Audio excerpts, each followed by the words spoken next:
الدرس الثاني: ظهور الإسلام. في البداية لازم نعرف إن الإسلام كان له دور كبير جدا في تغيير شبه الجزيرة العربية. طب إزاي؟ قال لك العالم كان في حاجة إلى مجيء النبي محمد صلى الله عليه وسلم. قال لك بسبب أحوال العرب المتردية، سواء كان سياسيا أو اقتصاديا أو اجتماعيا أو فكريا. تاني حاجة انتشار عبادة الأصنام، بالإضافة إلى التخبط الديني والفراغ الروحي. يعني العالم كان في حاجة إلى مجيء النبي محمد بسبب أحوال العرب المتردية، سواء كانت السياسية أو الاقتصادية أو الاجتماعية أو الفكرية. تاني حاجة انتشار عبادة الأصنام، بالإضافة إلى التخبط الديني والفراغ الروحي. هندرس ملامح حياة الرسول في مكة. أول حاجة مولده. قال لك ولد النبي بمكة سنة 570 ميلاديا، وهو العام المعروف بعام الفيل. طب نسبه؟ قال لك كان أعز الناس نسبا وصهرا. تاني حاجة طفولته. قال لك ولد يتيما، فأرسلته أمه آمنة بنت وهب إلى مرضعة من بادية بني سعد، ومكث عندها السنوات الأربعة الأولى. بعد كده ماتت أمه فكفله جده. بعد وفاته كفله عمه أبو طالب. قال لك لم يرضى أن يكون عبئا على عمه.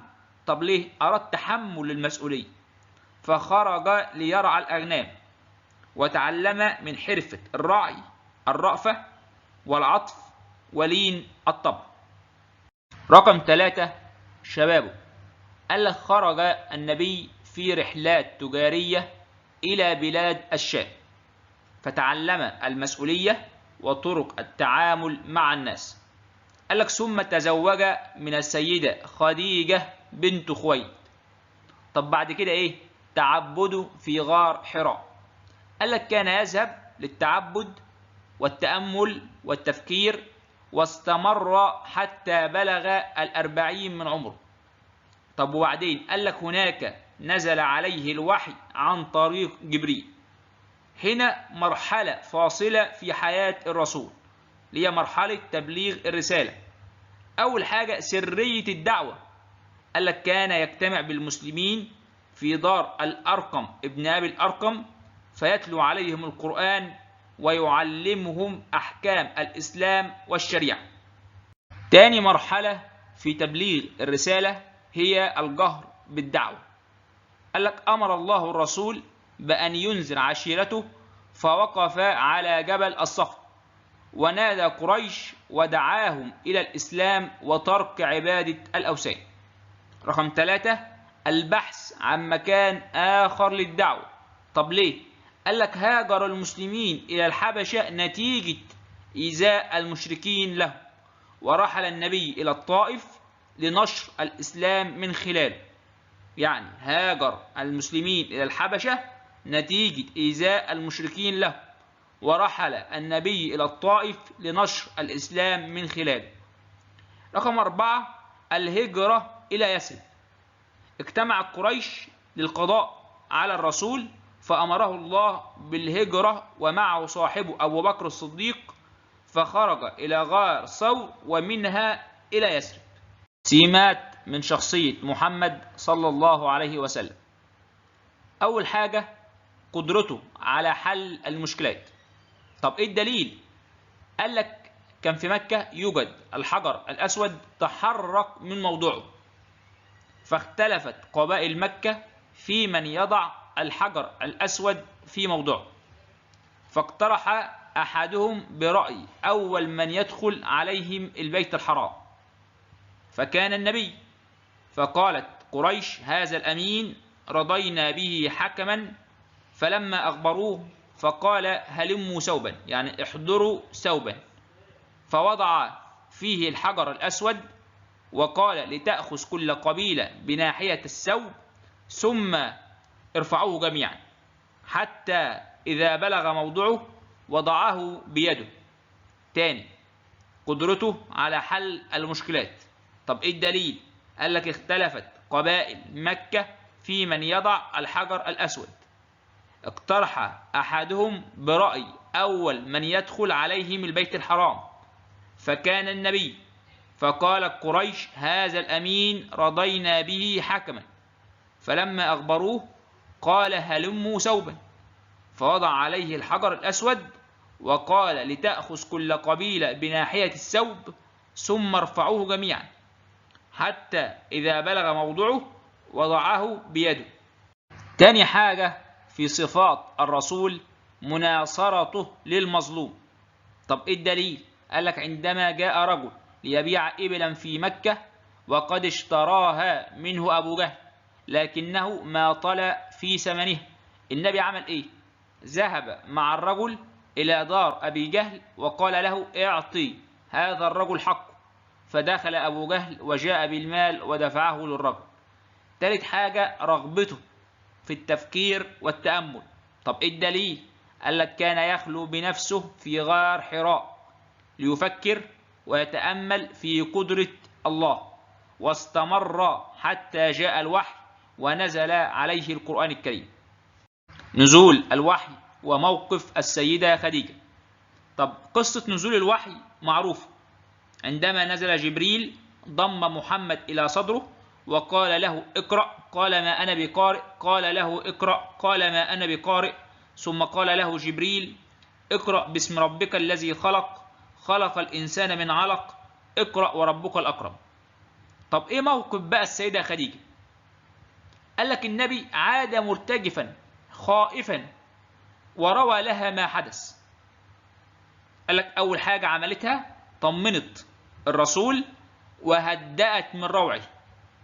تاني حاجة اللجوء إلى أهل العلم، ذهبت مع الرسول إلى ابن عمها ورقة ابن نوفل فأخبرهما بأنه الناموس اللي هو صاحب الوحي وهو جبريل الذي نزل على موسى. ثالث حاجة بثت في نفس الرسول الاستمرار والثبات على الحق. تاني موقف السيدة خديجة، طمنت الرسول وهدأت من روعه، اللجوء إلى أهل العلم، ذهبت مع الرسول إلى ابن عمها ورقة بن نوفل فأخبرهما بأنه الناموس اللي هو صاحب الوحي وهو جبريل الذي نزل على موسى. ثالث حاجة بثت في نفس الرسول الاستمرار والثبات على الحق.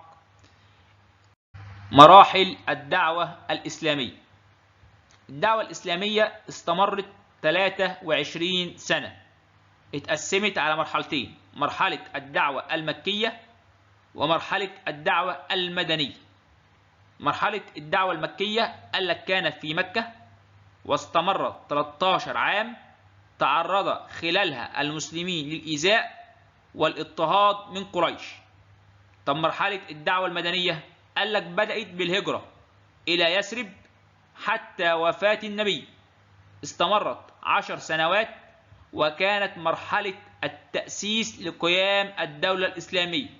تاني مراحل الدعوة الإسلامية كانت مرحلة الدعوة المكية كانت في مكة واستمرت 13 عام تعرض خلالها المسلمين للإيذاء والاضطهاد من قريش. مرحلة الدعوة المدنية بدأت بالهجرة إلى يثرب واستمرت حتى وفاة النبي، استمرت كم سنة؟ 10 سنوات، وكانت مرحلة التأسيس لقيام الدولة الإسلامية. بس قال لك إن مرحلة الدعوة المكية كانت مرحلتين، مرحلة سرية الدعوة ومرحلة الجهر بالدعوة اللي قلناها في الأول خالص. طب مرحلة سرية الدعوة قال لك دي استغرقت 3 سنوات، تميزت بالكتمان. طب ليه؟ لتجنب أذى قريش. قال لك بدأ الرسول في دعوة الأقربين واختيار دار الأرقم ابن أبي الأرقم مركزا لتربية أصحابه على أسس عقائدية.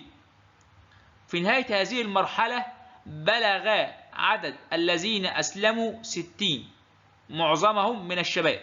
31 من الوجهاء، 12 من النساء، 3 من خارج قريش، 14 من الموالي والعبيد. يعني مرحلة سرية الدعوة استغرقت 3 سنوات، تميزت بالكتمان لتجنب أذى قريش. بدأ الرسول في دعوة الأقربين واختيار دار الأرقم ابن أبي الأرقم. في النهاية بلغ عدد الذين أسلموا كام؟ 60، معظمهم من الشباب. طب مرحلة الجهر بالدعوة قال لك استغرقت 10 سنوات، وجاء الأمر من الله بأن يظهر دينه. إزاي؟ قال لك خرج النبي ودعا بني عبد المطلب إلى الإسلام، ثم دعا الناس باختلاف القبائل والبلدان. طب إيه موقف قريش من الدعوة الإسلامية؟ قال لك أعلنت قريش معارضتها لهذا الدين، واتخذت عدة أساليب لمواجهته. تاني، مرحلة الجهر بالدعوة استغرقت 10 سنوات، جاء الأمر من الله بأن يظهر دينه، فخرج ودعا بني عبد المطلب إلى الإسلام، ثم دعا الناس باختلاف القبائل والبلدان. طب إيه موقف قريش؟ قال لك أعلنت قريش معارضتها لهذا الدين، واتخذت عدة أساليب لمواجهته. أساليب قريش لمواجهة الدعوة الإسلامية. قال لك أول حاجة حرب الإشاعات والأكاذيب. قال لك قريش اتهمت النبي بالكذب والسحر والسعي للزعامة والشهرة، ووضعت خطة لنشر هذه الإشاعات من خلال اختيار الوقت والمكان المناسب، فكان موسم الحج إلى مكة. تاني حاجة الاتفاق في القول والفعل حتى تؤتي ثمارها. تالت حاجة اختيار شخصيات ذات تأثير مثل أبو لهب عم الرسول والوليد ابن المغيرة للاستهزاء والسخرية من محمد وأصحابه. تاني حرب الإشاعات والأكاذيب. اتهمت قريش النبي بالكذب والسحر والسعي للزعامة، وضعت خطة لنشر هذه الإشاعات من خلال اختيار الوقت والمكان المناسب، فكان موسم الحج إلى مكة. تاني حاجة الاتفاق في القول والفعل حتى تؤتي ثماره. تالت حاجة اختيار شخصيات ذات تأثير مثل أبو لهب عم الرسول والوليد ابن المغيرة للاستهزاء والسخرية من محمد وأصحابه. تاني حاجة التفاوض والمساومة. عن طريق إيه؟ التفاوض الغير مباشر. ذهبت قريش إلى عم الرسول أبو طالب اعتقادا منهم بأنه ذو تأثير على الرسول، لكن الرسول ظل ثابتا على موقفه. تاني حاجة التفاوض المباشر.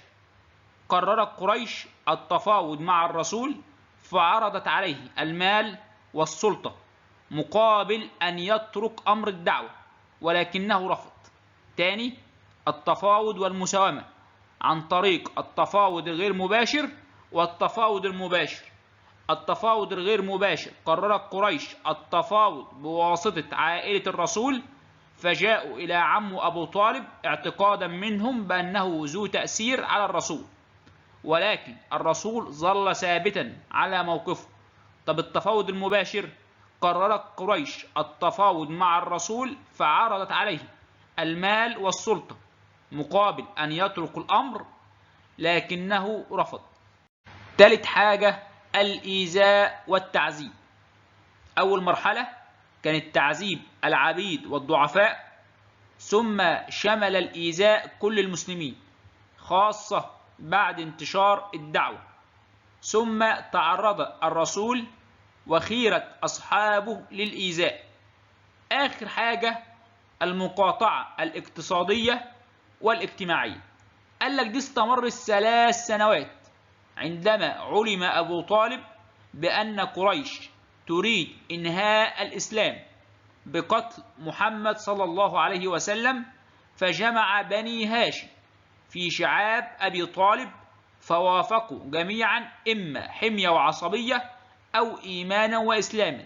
تاني، المقاطعة الاقتصادية والاجتماعية استمرت كم سنة؟ 3 سنوات، عندما علم أبو طالب بأن قريش تريد إنهاء الإسلام بقتل محمد، فجمع بني هاشم في شعاب أبي طالب فوافقوا جميعا إما حمية وعصبية أو إيمانا وإسلاما. ردت قريش بإصدار وثيقة وقاموا بتعليقها في جوف الكعبة. أهم بنودها: 1. قطع الطعام عن المحاصرين. تاني حاجة: لا بيع ولا شراء معهم ولا زواج ولا تزاوج منهم. أهم بنودها: قطع الطعام عن المحاصرين. تاني حاجة: لا بيع ولا شراء معهم ولا زواج ولا تزاوج منهم. قال لك في النهاية لم يبقى أمام بني هاشم سوى ورق الشجر فأكلوه، حتى قام بعض أشراف قريش بنقض الصحيفة وفك الحصار. طب إيه هي أساليب الرسول وأصحابه في مواجهة عداء قريش؟ قال لك أول حاجة الحكمة والموعظة الحسنة. طب ليه؟ قال لك لأن الدخول في حرب بين أبناء قريش يعني تفكك المجتمع وانهياره. تاني حاجة الصبر والتحمل، ظهر ذلك في قول الرسول: صبرا يا آل ياسر فإن موعدكم الجنة. تالت حاجة إنقاذ المستضعفين، وذلك قاموا بشراء العبيد وعتقهم، مثل شراء أبو بكر الصديق لبلال بن رباح. آخر حاجة البحث عن مراكز جديدة لنشر الإسلام خارج مكة بسبب زيادة تعذيب قريش للمسلمين. تاني، أساليب الرسول وأصحابه في مواجهة عداء قريش: الحكمة والموعظة الحسنة، الصبر والتحمل، إنقاذ المستضعفين، البحث عن مراكز جديدة لنشر الإسلام خارج مكة. البحث عن مراكز جديدة لنشر الإسلام. أول حاجة الهجرة إلى الحبشة. طب سؤال: اختار الرسول الحبشة لهجرة المسلمين. طب ليه؟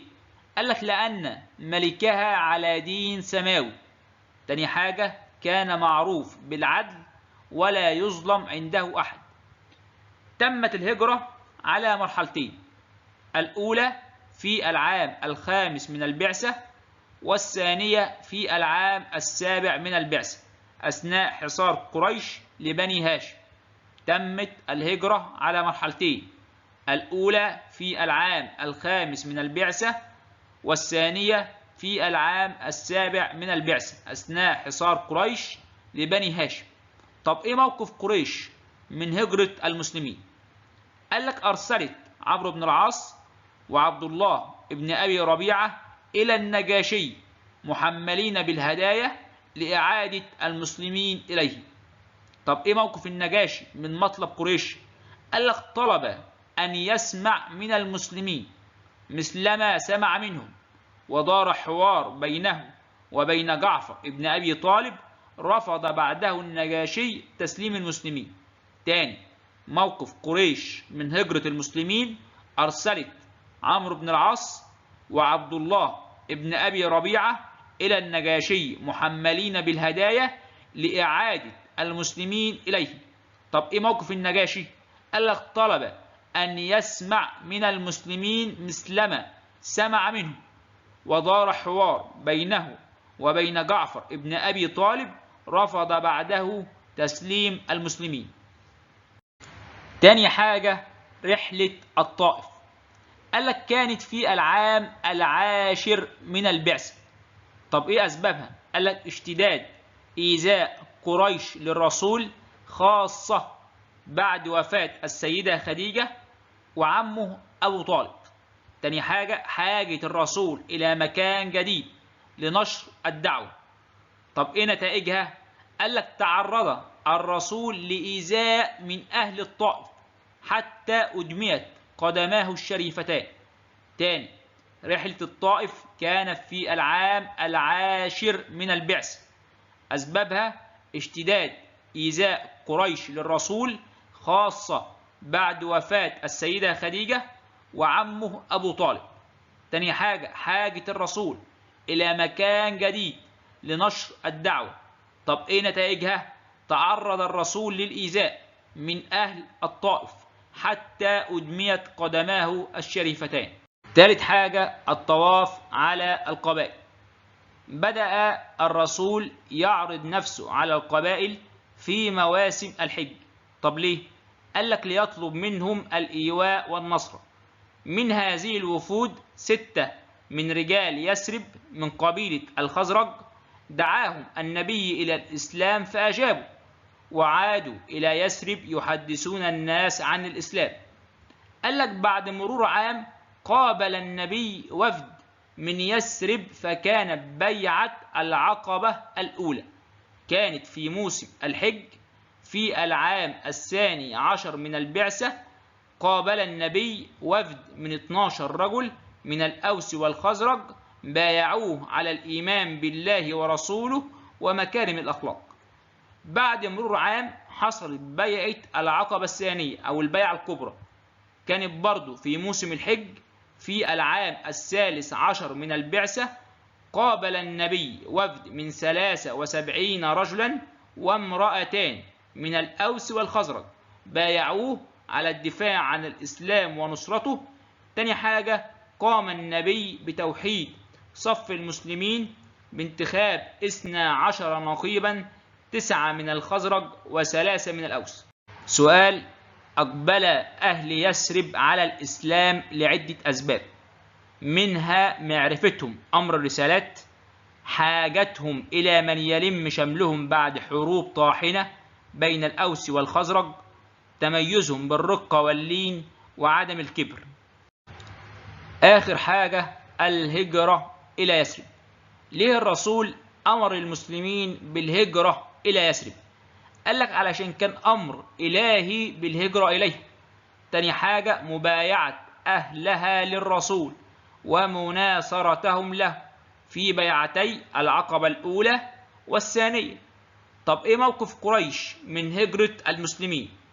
قال لك حاولت منع المسلمين من الخروج من مكة سواء بالخطف أو السجن. تاني حاجة، عقدت اجتماع في دار الندوة قررت فيه قتل الرسول في بيته لمنعه من الهجرة. تاني موقف قريش من هجرة المسلمين، حاولت منع المسلمين من الخروج من مكة سواء بالخطف أو السجن. تاني حاجة، عقدت اجتماع في دار الندوة قررت فيه قتل الرسول في بيته لمنعه من الهجرة. تخطيط الرسول للهجرة إلى يثرب. قال لك أول حاجة، اختار الرسول علي بن أبي طالب. طب ليه؟ قال لك لينام في فراشه حتى يؤدي الودائع التي كانت لديه للناس. تاني حاجة، خرج الرسول إلى بيت أبي بكر الصديق الذي أعد راحلتين، ثم توجه بهم إلى غار ثور وقام فيه 3 أيام. تالت حاجة، استخدم الرسول وصاحبه طرق غير مألوفة للهجرة إلى يثرب. طب ليه؟ لتضليل المشركين أثناء البحث عنهم. آخر حاجة، استفاد الرسول من شخصيات متعددة. عبد الله ابن أبي بكر لرصد تحركات المشركين، أسماء بنت أبي بكر للتمويل والإمداد، عبد الله ابن أريقد كدليل لمعرفة طرق الصحراء. تاني، تخطيط الرسول للهجرة إلى يثرب. أول حاجة، اختار الرسول علي بن أبي طالب. طب ليه؟ لينام في فراشه.